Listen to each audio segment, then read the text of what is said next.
আমি অনেক দিন ধরে লক্ষ্য করেছি আতাপাড়ার ওই ন্যাপলাটা এখন ঘন ঘন বাইক নিয়ে আমাদের পাড়ায় হানা মারছে। ও সে তো সুলতাদির জন্য। ঘটনা এত স্মল ফেসে বিগ টক করা বন্ধ করে বলে দিচ্ছে। এই যে গুলটে মামা, মা তোমাকে ডাকছে। চ চ পাঁচু, বকুলদি ডাকছে। মানে কেন রে বুদন? সেটা জানি না, মনে হচ্ছে ইমার্জেন্সি কিছু হবে। ইমার্জেন্সি? বুলটির কিছু হয়েছে নাকি বুদন? হ্যাঁ পাঁচু, চ আর দেরি করিস না। না না, দিদির কিছু হয়নি। চ ভেন্ডি। বকুলদি, বকুলদি আপনি আমায় ডেকেছেন? ওই বলছিলাম কি, তুমি আমার জন্য একটু চন্দন কাঠ জোগাড় করে দিতে পারো? আলবাত। কি কাঠ বকুলদি? চন্দন কাঠ, ওই ছোট একটা টুকরো পেলেই হবে। দেখো না, ঠাকুরকে চন্দন পড়াতে পারছি না, ঘষে ঘষে শেষ হয়ে গেছে। একদম চিন্তা করবেন না বকুলদি, এটা আবার কোনো কাজ হলো? সামান্য এক পিস চন্দন কাঠ। মানে গুলটি মামা, এই যে কাঠ, লজ্জা লাগে না তোদের? বকুলদি ঠাকুরের চন্দনের টিপ পড়াতে পারছে না? একদম চিন্তা করবেন না বকুলদি, আমাদের বাড়ির পেছনেই তো একটা চন্দন গাছ আছে। টুক করে একটা ডাল পেড়ে আপনাকে বিকেলেই দিয়ে যাব। ও মা, তাই নাকি? এখানে চন্দন গাছ আছে, জানতাম না তো। এটা আর কি বলবো, আগে তো এখানে অনেকগুলি গাছ ছিল। পিসিমা একবার চন্দনের বিচি ফেলেছিল কিনা, তাই ব্যাস গাছ উঠে গেছে। ও মা, বাকি গাছগুলো কোথায়? বিক্রি করে দিয়েছো? না না, পাড়ার লোকজনগুলি এসে ঘষে ঘষে বোতল বোতল চন্দন বার করে নিয়ে যেত তো, আর পিসিমা কিচ্ছু বলতো না। ব্যাস লোকজন গাছগুলি থেকে সমস্ত চন্দন বের করে নিল, শুকিয়ে মরে গেল। জানেন, কেবলমাত্র একটা গাছই এখনো বেঁচে আছে। মানে বকলদি, এবার তাহলে আমরা যাই। চলে যাবি? হ্যাঁ যাও গোলটি ঠাকুরপো, আমি তাহলে নিশ্চিন্ত হলাম। তুমি বলো, চন্দন ছাড়া ঠাকুর পুজো হয়? ঠিকই তো, ঠিকই তো, একদম চিন্তা করবেন না। বিকেলেই আমি একটা এত বড় চন্দনের ডাল নিয়ে আসবো। চলো রে বকুল দি। বলছিলাম কি, বুলটি নেই? ও তো কলেজ গেছে। দেখেছিস, বললাম না বুলটি রোজ রোজ কালিজে যায়। চল তোরা। গুলটে ঠাকুরপো পারেও বটে। তুমি জানো এক টুকরো চন্দন কাঠের কত দাম হয়? কাঠ, কাঠের আবার দাম? খেয়ালটা বুলাস। তোমার বাড়ির পিছনে চন্দন গাছ কবে থেকে এলো? ওরকম বলতে হয়। আমাদের গলতপুরে কারোর বাড়ি থেকে এক পিস চন্দন গাছও নেই। না নেই, চন্দন গাছ যেখানে সেখানে হয় না। হলুদারদের দেখছি কোনো দিকে খেয়াল নেই। হেড পোস্ট থেকে চেঞ্জিং করতেই হবে। বকুলদিকে এবার চন্দন কাঠ জোগাড় করে দেবে কোত্থেকে? কেন, নাড়ুদা তো পাল্লা পাল্লা কাঠ বেচে, ওর কাছে এক পিস চন্দন কাঠ চাইলে দেবে না? আরে দূর, ওগুলো তো জ্বালানি কাঠ। চন্দন কাঠ জ্বলে না? জ্বলবে না কেন? বলছি না প্রচুর দাম। আমাদের এখানে জ্বালানোর জন্য চন্দন কাঠ কে কিনবে? তবে দশকম্মা ভান্ডারে চন্দন কাঠের টুকরো পাওয়া যেতে পারে, ওই ঠাকুর পুজোর জন্য কাজে লাগে। তাহলে চ। হামুদা, 2 কেজি চন্দন কাঠ দাও তো, মোটা দেখে একটা ডাল দিলেই হবে। ফাইজলামি মারনের জায়গা পাও না। 2 কেজি চন্দন কাঠ। চন্দন কাঠের কেজি কত জানোস? কত? আমি নিজেও জানি না। 4-5 হাজার টাকা কেজি তো হইবই। মানে সরু দেখে কোনো ডাল নেই? এইটা আছে 150 টাকাতে। হোয়াট, তুমি বেলাকে কাঠ বেচছো? কমপ্লেন করে দেবো তোমার নামে। হত সারা জীবনে চন্দন কাঠ দেখছ? যা কইতাছি যা, নয়তো কিন্তু আমি লোকজন ডাকুম। মানে গুলতে মামা, চলো চলো চলো। আসছি গো হাবু জেঠু। মানে বলছি হাবুদা, চন্দন গাছের শিকড় আছে? তুই যাবি নাকি এইটা সুইজা মারুম কপালে? যাচ্ছি যাচ্ছি। কাস্টমারদের সাথে এত বাজে ব্যবহার করলে বিজনেস কিন্তু তোমার লাটে উঠবে, এই তোমাকে বলে দিচ্ছে। চল পাঁচু, অন্য দোকানে যাই।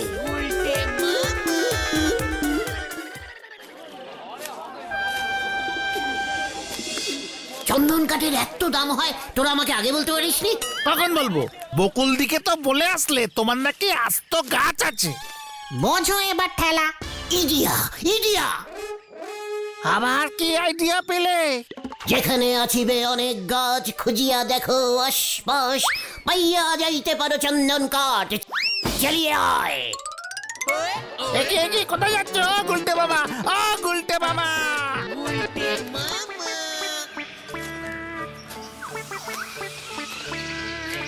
এই তেলাকুচার জঙ্গলে তুমি আমাদের চন্দন গাছ খুঁজতে নিয়ে এলে?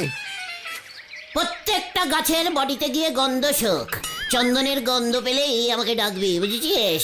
যা লেগে পড়, লিডাস অডাস।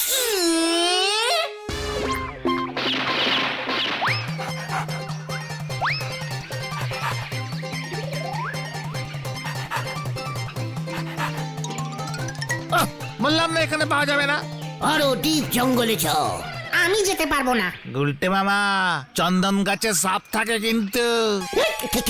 কি বললি? চন্দন গাছে সাপ পেঁচিয়ে থাকে। চন্দনের গন্ধে সাপ চলে আসে। ওই দেখো চলে এসেছে। গুলটে মামা সরে যাও, তোমার দিকে আসছে। কোথায়? কি কোথায় সাপ? ওরে বাবা রে! ও বাবা! ভেন্ডিরে দেখ দেখ। গুলটে মামা, ওরে বাবা রে! বাঁচাও, বাঁচাও! আপনার কপালে তো জীবনে এটুখানি চন্দনের টিপ পর্যন্ত জোটেনি। আপনি কি হিসেবে গোটাই একখান চন্দন গাছের গপ্প দিলেন গুলটি বাবু, বলেন দিনি?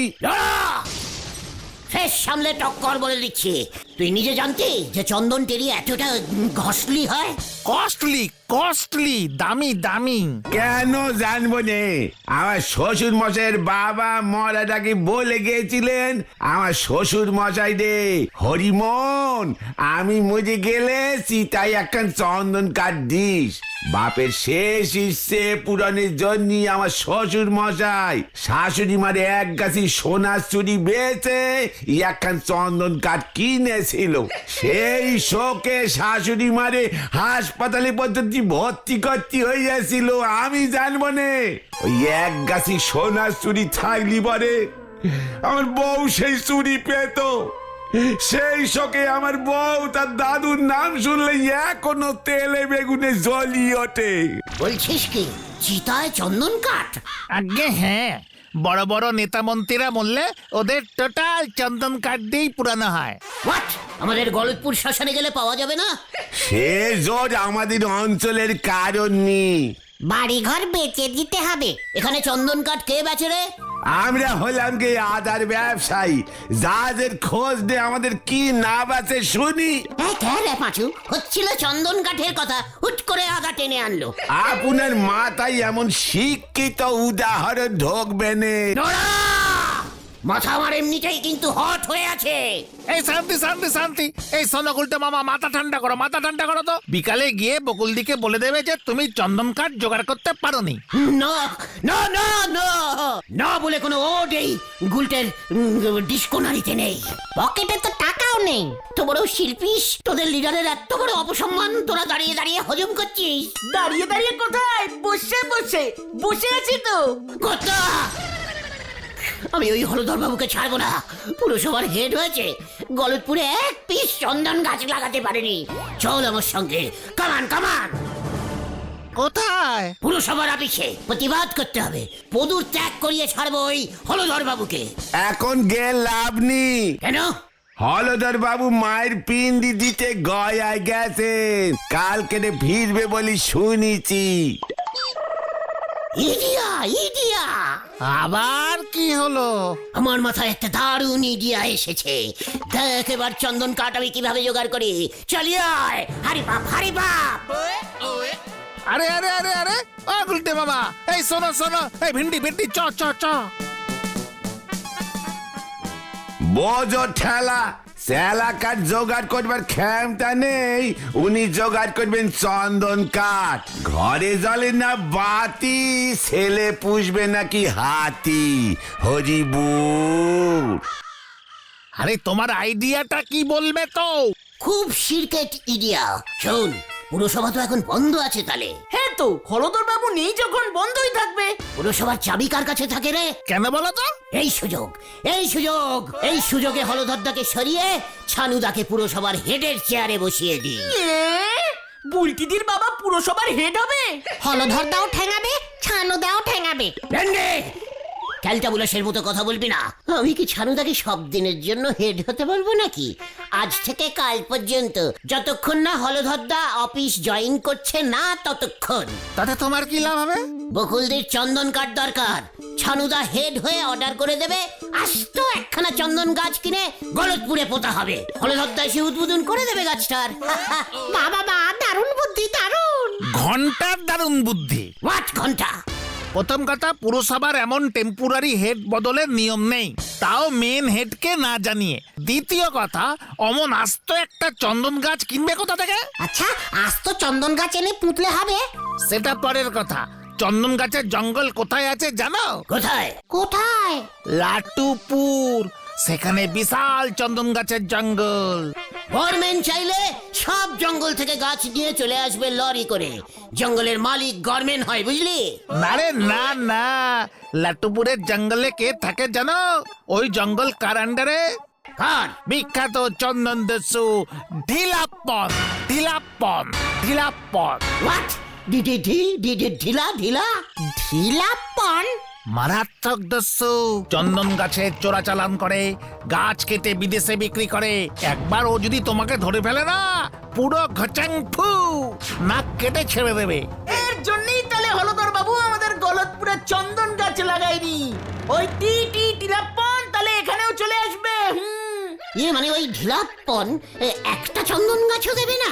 না না, তাহলে বাজারের দশকম্মার দোকানে হাবুদা চন্দন কাঠের টুকরোটা পেলো কি করে? কি জানি। ভক্ত হলদরদাকে যদি ঢিলাপন ধরতো, কি সিনটাই না হতো।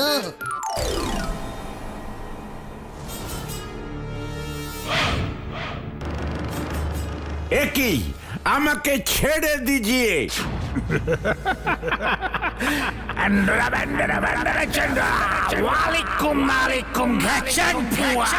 ও এসব কি ভাষায় কথা বলছে? ওস্তাদ আপনার নাক কেটে দিতে বলেছে। ওরে বাবারে, ক্ষমা করে দিন ঢিলাপ্পন বাবু, নাক কাটলে আমি মরে যাব।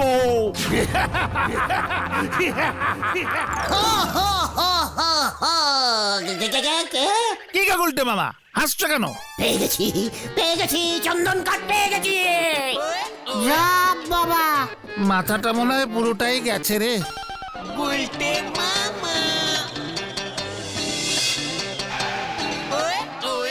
ও নাড়ুদা গো, কি সর্বনাশ হয়ে গেল গো। আরে কি হইল আবার? এত ভাইঙ্গা বললি কেন রে গুলটা? হলধরদা চলে গেল। কি কইলি? এইটা কি কইলি? আমগো হলধর বাবু? হায় হায় হায় হায় হায়, এই বয়সে কি হয়েছিল রে? গয়া গেছিল পিন্ডি চটকা, মানে পিন্ডি দিতে। সেখানে গিয়ে বিশাল এক ডাকাত ঢিলাপুনের খোপ পড়ে পড়ে ঢিলাপুন হলধরদাকে। ওরে বাবা, কি কাণ্ড, কি কাণ্ড! এ যে অপঘাতে মৃত্যু। আরে শোন, 3 দিনে কাজ করতে হইব। চন্দন কাঠ লাগবে, অন্তত 1 পিস জোগাড় করো নারুদা। হলধরদার শেষ ইচ্ছে ছিল, বাকি কাঠ তো তোমার এখান থেকেই যাবে। আরে শোন শোন, কান্দিস না। এই শোন, তুই কইতাছিস কি চন্দন কাঠ? এই চন্দন কাঠ আমি কই পাবো? হলধরদার শেষ ইচ্ছে ঢিলুপুনকে বলে গেছে তোমাকে বলতে। 1 পিস হলেও চন্দন কাঠ জোগাড় করতে পুরসভা থেকে তোমাকে টাকা দিয়ে দেবে। আচ্ছা ঠিক আছে, কান্দিস না। এই শোন, শেষ ইচ্ছা যখন পূরণ করতে হইব, দেখি আমার মহাজন রে কইয়া। ইয়া! আমাকে ছেড়ে তুমি কেন চলে গেলে গো হলধরদা? কত ভালোবাসতো আমাকে লোকটা। আরে কান্দিস না গুলটা, তোরে যে এত ভালোবাসতো জানতাম না। কান্দিস না, বড় ক্ষতি হয়ে গেল রে। চন্দন কাঠটা কখন আনবে নাড়ুদা গো? হইব হইব, বিকালের মধ্যে ব্যবস্থাটা করতেই হইব। কাঠ না পাইলেও চন্দনের গুড়াই না সিটাই দিমু। না না, কাঠ চাই নয় তো বকুল না মানে হলদার দেখো, তোমাকে চন্দন কাটি দেব গো। এ দেখছস কি ভাঙা পড়ছে। এ কি দুঃসংবাদ শোনালেন ভূদেব বাবু? মায়ের পিণ্ডি দিয়ে শেষ পর্যন্ত হায় হায় হায় হায় হায় স্কুল ছুটি ঘোষণা করিলাম, আগামীকালও ছুটি থাকিবে। সবাইকে বলে দিন আমি এই শুনিয়া শোকত স্তব্ধ। হায় হায় হায় হায় হায়। ঠিক আছে স্যার। আর শোনেন, ওই পুরসভার অফিসে একটা শোক সভার আয়োজন করেন। কালকে করি স্যার, মানে এখনো তো দেহ সৎকার হয়নি। না না না, আজকেই করেন, পুরসভা আজকেই হবে। স্কুল মাঠে পরশু বড় করে আর একটা করব। আমার খুব কাছের বন্ধুকে হারালাম ভূদেব বাবু। হায় হায় হায় হায় হায় হায়। নারুদাকে যা চাল চেলেছি, পুরো চন্দন গাছ নিয়ে চলে আসবে। দুপুরের ভাত ঘুমটা মেরে বিকেল হলেই নারুদার কাছে চলে যাও। গুলটে বাবা খবর শুনেছো? হোয়াট খবর? হলধরদার নেই, আমাদের ছেড়ে চলে গেছে। তুমি এবার ছানুদাকে বলতে পারো পুরসভার হেড হবে নাকি? চেকার, তোদের এই খবরটা কে দিল? কে দিল মানে? সারা গলতপুর জানে। হেড স্যার সোনামাত্র স্কুল ছুটি দিয়ে দিয়েছে, কালকেও ছুটি থাকবে, বিকালে তো বাজার বন্ধ। সবাই পুরসভার অফিসের সামনে জড়ো হচ্ছে, একটু পরেই স্মরণ সভা আরম্ভ হবে, চলো। ইয়ে মানে সব নারুদার কাজ।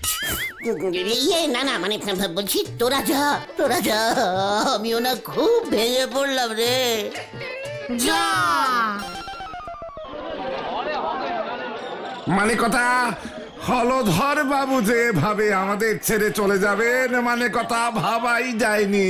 তিনি আমার দোকানের গুড় ছাড়া খেতেনই না, মানে কথা। শীত পড়লে তো কথাই নেই, মানে কথা ঝোলা গুড় খেতে উনি খুব ভালোবাসতেন। আবার আম বাগানের আমও খাইতে বড় ভালোবাসতো। বাবা,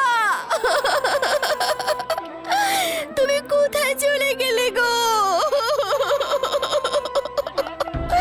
পুজোতে এবার আমাকে কি শাড়ি দেবে গো? কেন আমি দেব? কি হলধর বাবু? এই হলধর বাবু, কি হচ্ছে কি এখানে? একই আমার ছবিতে মালা পড়া লোকে। ইয়ে কি আপনি বেঁচে আছেন নাকি? কেন পিন্ডি দিতে গেলে কেউ মরে যায় নাকি? আরে নাড়ু যেগুলো আপনি দেহ রাখছেন, মানে কথা ঢিলাপ্পনে দস্যু আপনাকে নাকি? মানে কথা আমার দেহ আমি সঙ্গে নিয়েই ফিরে এসেছি। বাবা গো, তুমি বেঁচে আছো? মালার পয়সাটাই আমার জলে গেল, মানে কথা। আপনাদের কি সকলের একসঙ্গে মাথা খারাপ হয়ে গেছে? স্যার, ওই নাড়ু এসব রটিয়েছে। আরে আমারে তো ওই গুলটা কইলো যে আপনি আর নাই, সীতার চন্দন কাঠ অর্ডার করে দিছি। গুলটে, তোকে এবার আমি বড় লোকে পাঠাবো।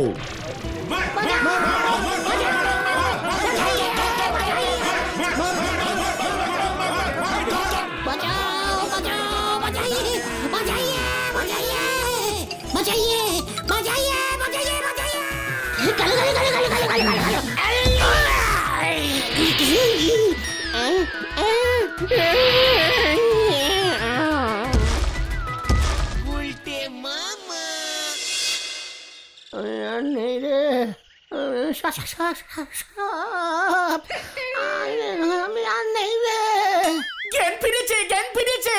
গুলটে বাবা গো, তুমি বেঁচে আছো, আর ভয় নেই কোনো। আমি কোথায়? বাড়িতে। এবার থেকে তোমাকে বাড়িতেই থাকতে হবে। কেন, বাইরে কি সাপ আছে? না, বাইরে বেরোলেই বলো হরি দারোগা তোমাকে ধরবে। হলধরদার তোমার নামে কমপ্লেইন করেছে। হেড স্যারে তোমাকে ছাড়বে না, কেস করে দেবে। মোটামুটি গলতপুরে সবাই খচে গেছে। এমন কেউ বলে জ্যান্ত মানুষকে তুমি স্বর্গে পাঠিয়ে দিয়েছো? ওই আর চন্দন কাঠ জোগাড় করবো না রে। তাহলে তুমি কি জোগাড় করবে গুলটে মামা?